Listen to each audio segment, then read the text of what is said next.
Hello everyone, I am Demented Kirby, and welcome to my channel, the Commander Tavern. The Commander Tavern is a channel dedicated to my favorite Magic the Gathering format. A Flight is a series where I review the latest release or upcoming set for any and all cards that might have some form of impact in Commander.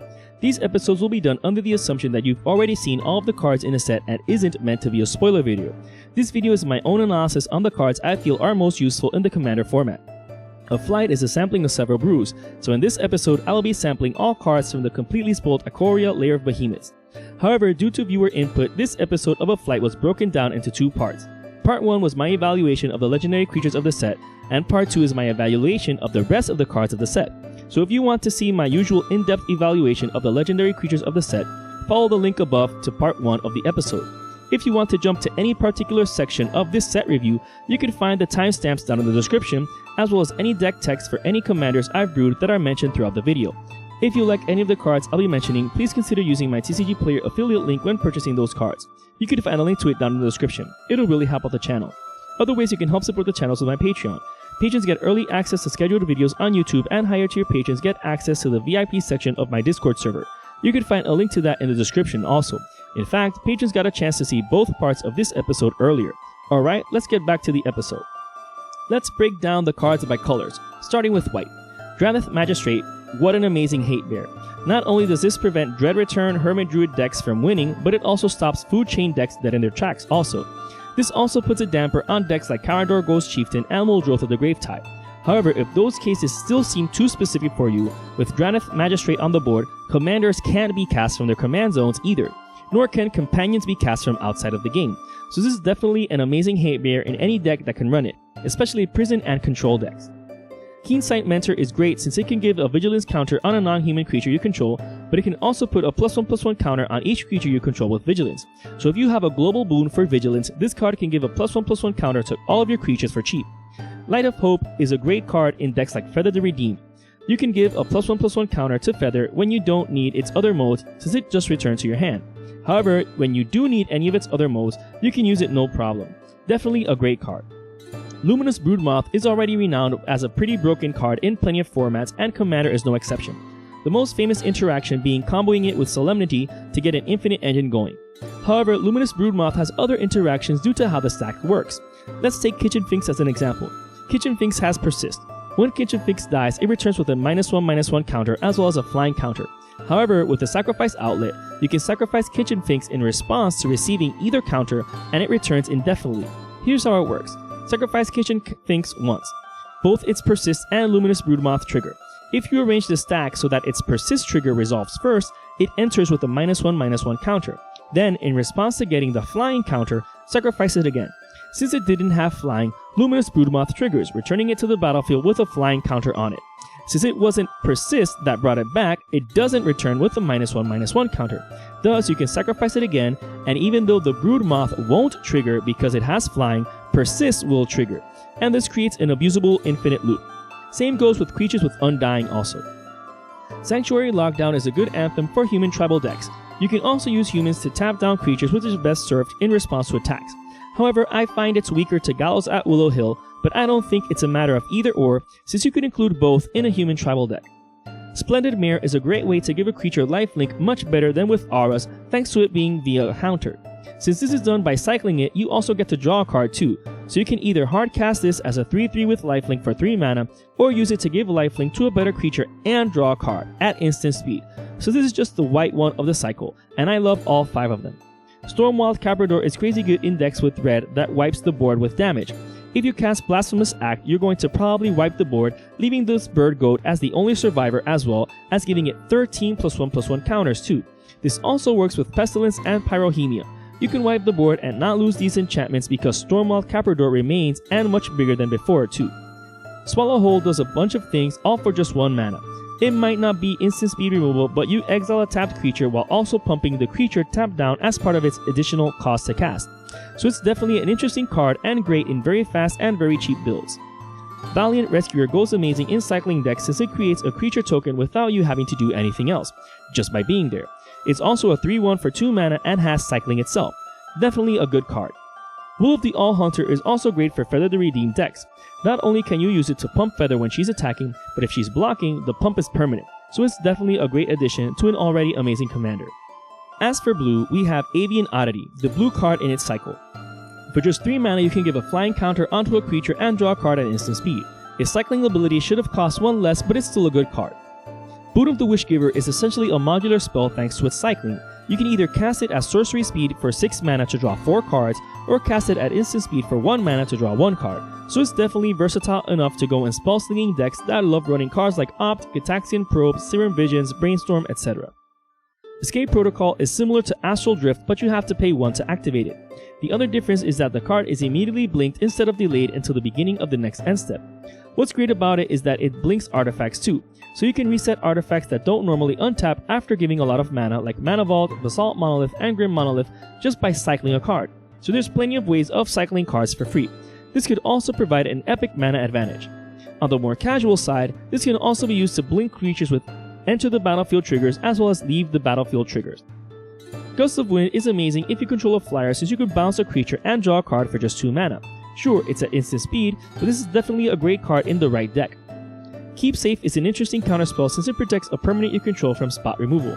It's a bit narrow, but at least it cantrips, so you can go in very heavy control builds. Mystic Subdual is a great spell to neuter commanders. It's not as good as say Imprison on the Moon, but it has flash and it only costs 2 mana, so it's definitely a great way to deal with commanders in a better way than just having it return to the command zone afterwards. Of One Mind is decent as is, but if you check off its conditions, you can draw 2 cards for just 1 blue mana. Ancestral Recall this is not, but again, in the right deck it can be quite epic. Ominous Seas is great in many decks, but it's great particularly in control decks and wheel decks. Control decks can potentially run out of steam or durdle too long until they find their win con.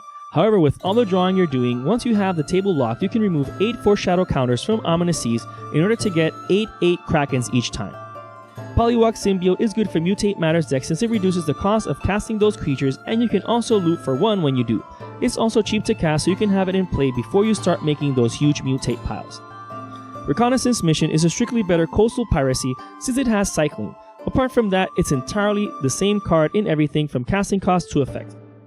Sea Dasher Octopus is an amazing card and it behaves more like a ninja than an octopus. Since it has flash, you can mutate this at instant speed onto an unblocked attacker in order to draw a card when it deals damage.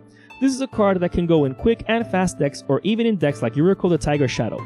Recall that if a mutated creature is bounced to your hand, the entire pile is bounced, so the octopus also returns to be flashed in later on.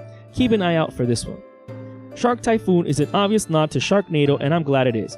I just wish WotC would have gotten permission to actually name it Sharknado, just like they got permission to use the Toho Kaiju.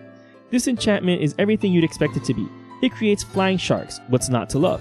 It might be overcosted at 6 mana, but whenever you cast a non-creature spell, you create a flying shark as powerful as the cost of the spell you just cast. I can see this in control builds as well as Super Friends builds. Whenever you cast a Planeswalker, it gets a flying shark companion to help protect it. Even then, you can cycle it in order to create an XX flyer at instant speed. Definitely an amazing card. Wingspan Mentor is the blue one of its cycle and is just as good in the appropriate deck. I still think it should have cost the same as its white counterpart, but it's still a decent way to put +1/+1 counters in a blue deck, which isn't that common a sight to see. Let's see what this set has in store for black. Bastion of Remembrance is amazing in Aristocrat decks since it's Zulaport Cutthroat as an enchantment, making it harder to get rid of. As an added bonus, it creates sacrifice fodder when it enters the battlefield for your stacks or aristocrat effects. Bushmeat Poacher isn't free to activate in terms of being a good aristocrat piece, but it is cheap, even though it requires tapping to activate.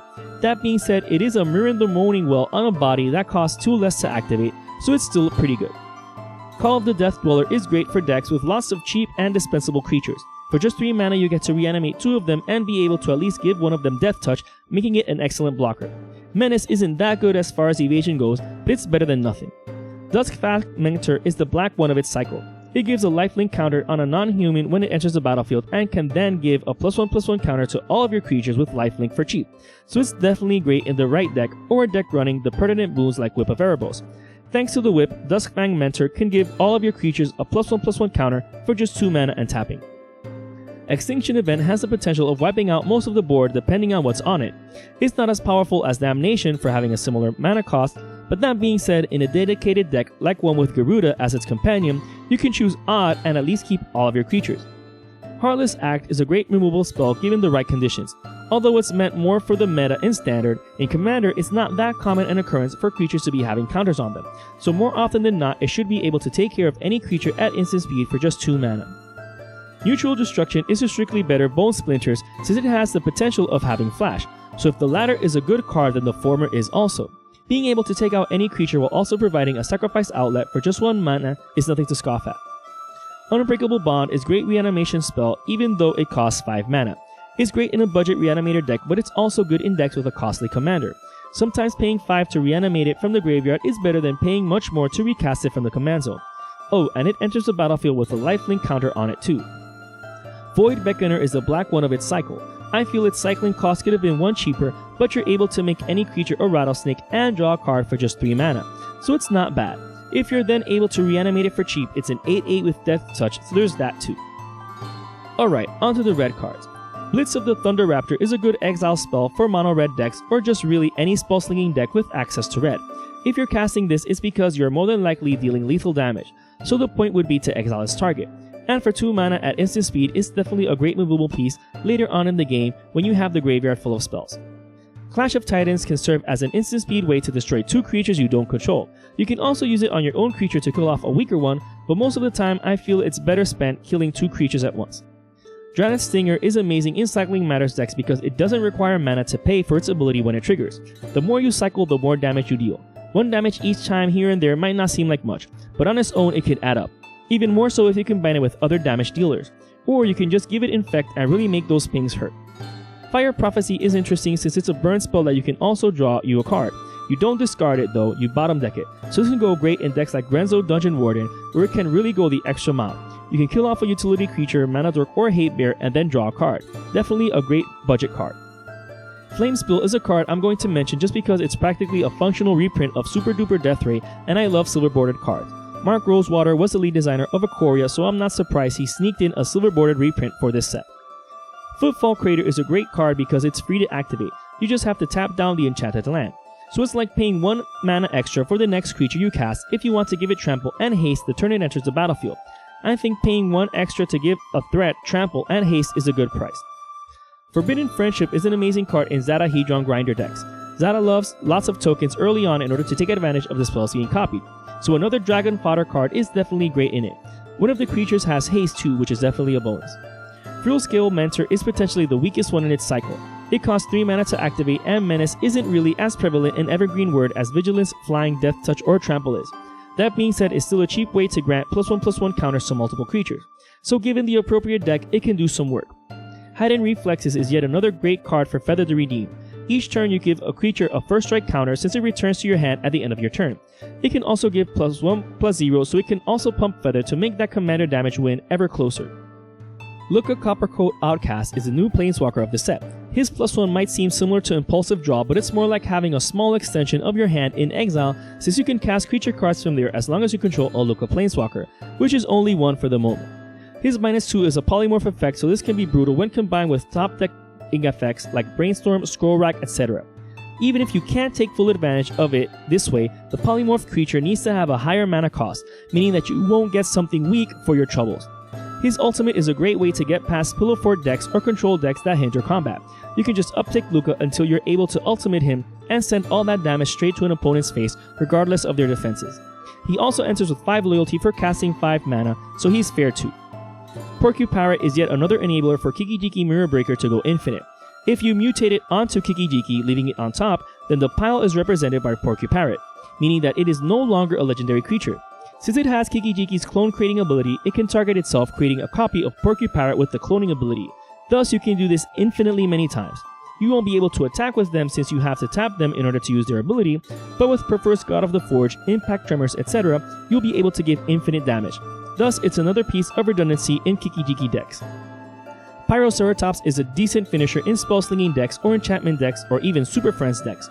It gets counters, so unlike Prowess, its pump is permanent. It also has trample, so when it's sufficiently large, it'll be difficult to prevent most of its damage in combat. Rooting Moloch is a great addition to any Cycling Matters decks. It costs 5 mana, so it seems like it's too costly to cast both it and the cycling card it exiles.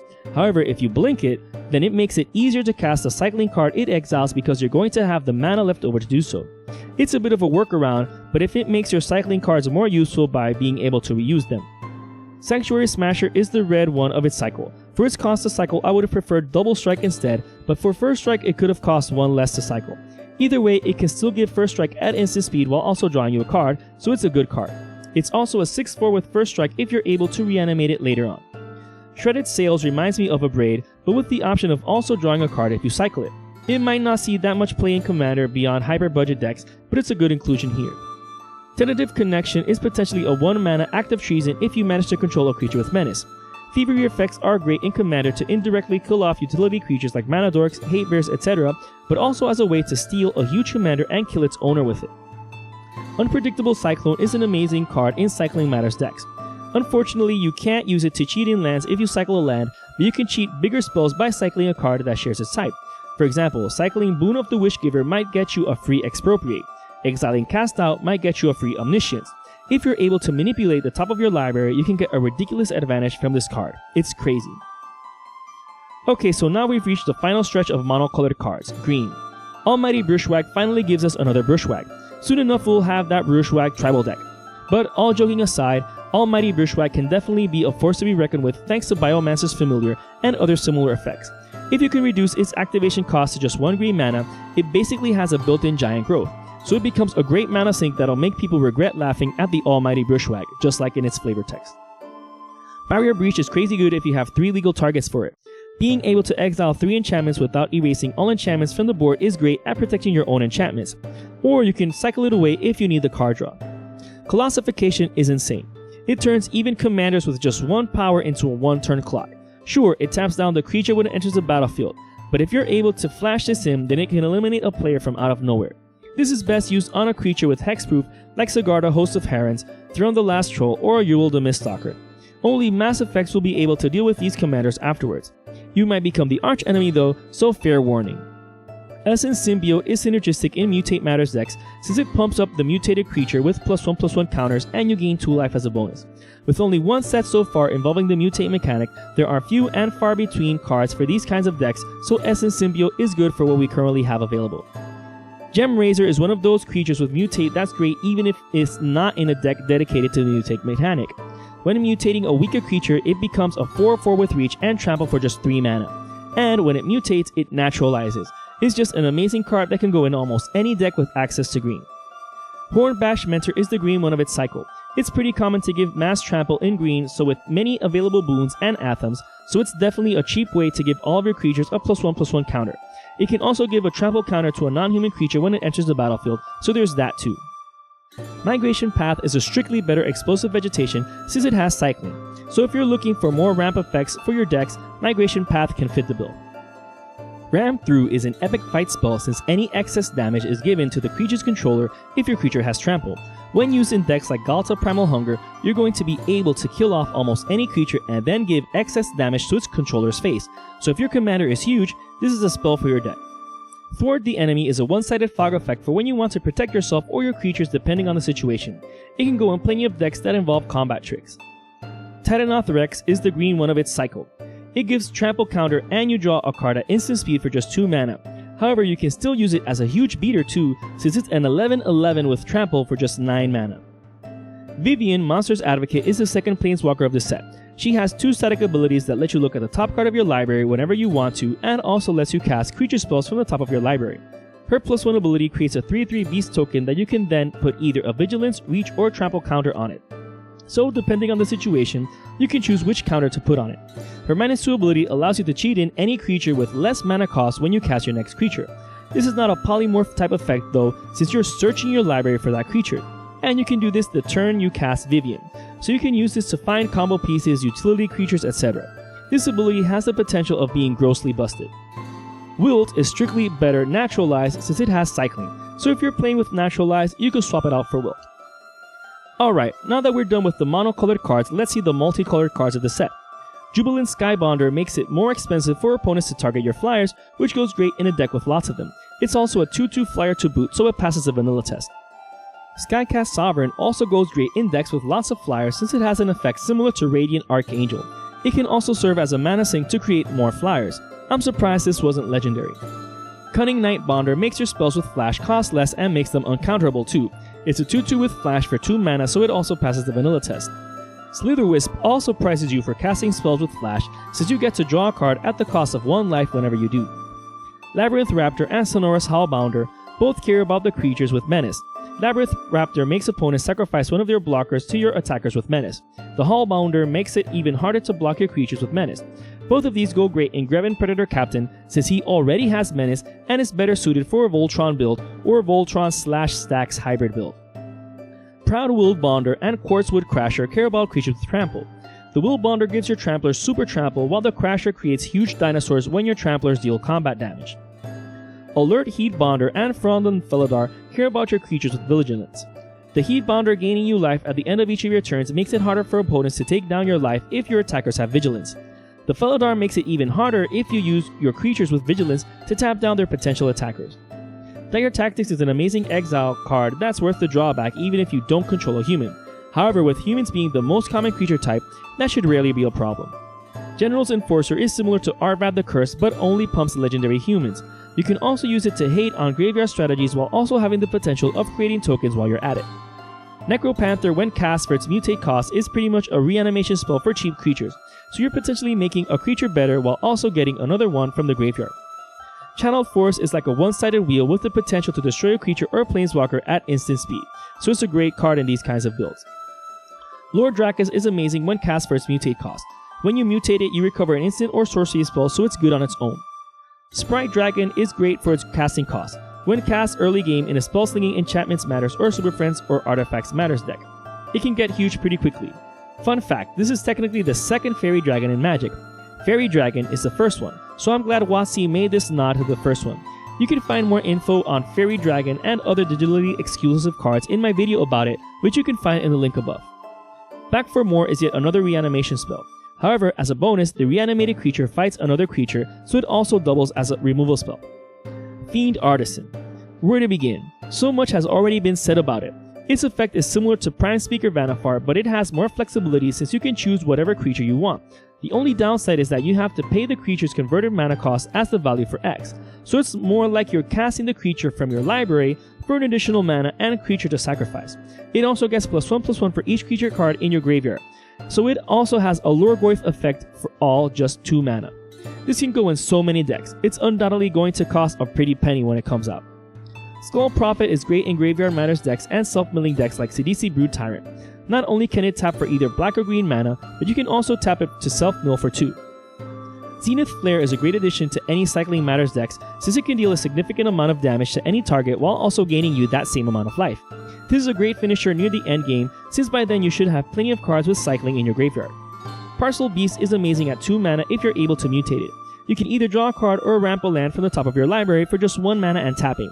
This pairs great with cards like Sensei's Divining Top, Oracle of Moldaya, or Cursor of Frufix. It's definitely a great card if you want to synergize more with top deck strategies. Primal Empathy is similar to Triumph of Ferocity, but if you don't win the prize for having the largest creature, you get to put a +1/+1 counter on a creature you control. So I actually like this one more since it's still win-win, unlike the latter. Mythos of Snapdax has everyone choose 1 non-land permanent they control for which to keep and then sacrifices the rest. However, if you paid black and red when you cast it, you make the choice for everyone instead. This kind of board wipe bypasses Indestructible since it has players sacrifice their non-land permanents, so it's a great way to punish those who overextended themselves. It's definitely going in my Zurgo Helm Smasher deck since I can choose to keep Zurgo, who's usually my only creature on the battlefield. Offspring's Revenge is a cute effect if you don't recover, reanimate, or use your graveyard since you need to exile a red, white, or black creature from it in order to create a 1/1 copy of it with haste. This goes great with creatures that have an enter the battlefield trigger or if you have ways to populate. Ruinous Ultimatum is just a back-breaking one-sided board wipe if you manage to pull it off. Just like Mythos of Snapdax, it's definitely going into my Zurgo Helm Smasher deck. Genesis Ultimatum is amazing if you're manipulating the top card of your library. For just 7 mana, you could cheat 5 lands onto the battlefield or 5 very expensive permanents onto it in any combination of either. Then, those cards you don't cheat onto the battlefield go to your hand. This is definitely busted in the right deck. Mythos of Eluna creates a copy token of any permanent. This is strong since you can copy a land and then get more copies of that token with cards like Doubling Season and Second Harvest. Either way, you can pretty much copy any permanent on the board, including Planeswalkers too. There's few spells that do this, so I'm glad this card exists. If you spend red and green to cast it, if you copy the creature, then that copy can fight a creature you don't control. Song of Creation is an amazing spell since you can play an extra land that turn, but you also draw 2 cards whenever you cast a spell. This has the potential of being incredibly busted.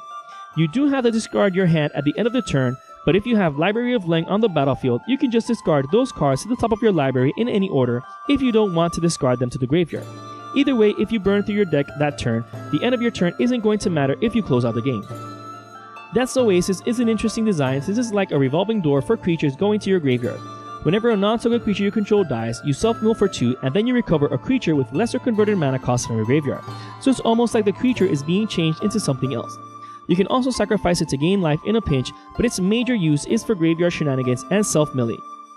Eerie Ultimatum is busted in a singleton format like Commander. You're basically reanimating all permanents from your graveyard to the battlefield if they have different names. Notice that this also applies to lands. So if you've cracked a lot of fetches, they go back to the battlefield. If you've been discarding a lot of fatties or expensive creatures or sacrificing them to help pay for Eerie Ultimatum's casting costs, they all return to the battlefield. Mythos of Nethroi is an amazing spot removal spell if you're able to cast it for green, white, black, since it's then able to destroy any non-land permanent at instant speed. Otherwise, it's just an easier to cast murder. Mythos of Vadrok is the weakest one of the cycle, to me at least. You have to pay 4 mana to deal 5 damage divided however you choose, and the only bonus for spending white and blue to cast it is that those creatures can attack or block, then those planeswalkers can activate their abilities. It's great against planeswalkers and if you want to prevent creatures from blocking or attacking, but I find it too narrow. Maybe if it would have given 6 damage instead, it would have been better, or at least been an instant instead of a sorcery. Narset of the Ancient Way is the final planeswalker of the set. Her +1 gives you 2 life and you can add 1 mana of her colors to spend on a non-creature spell.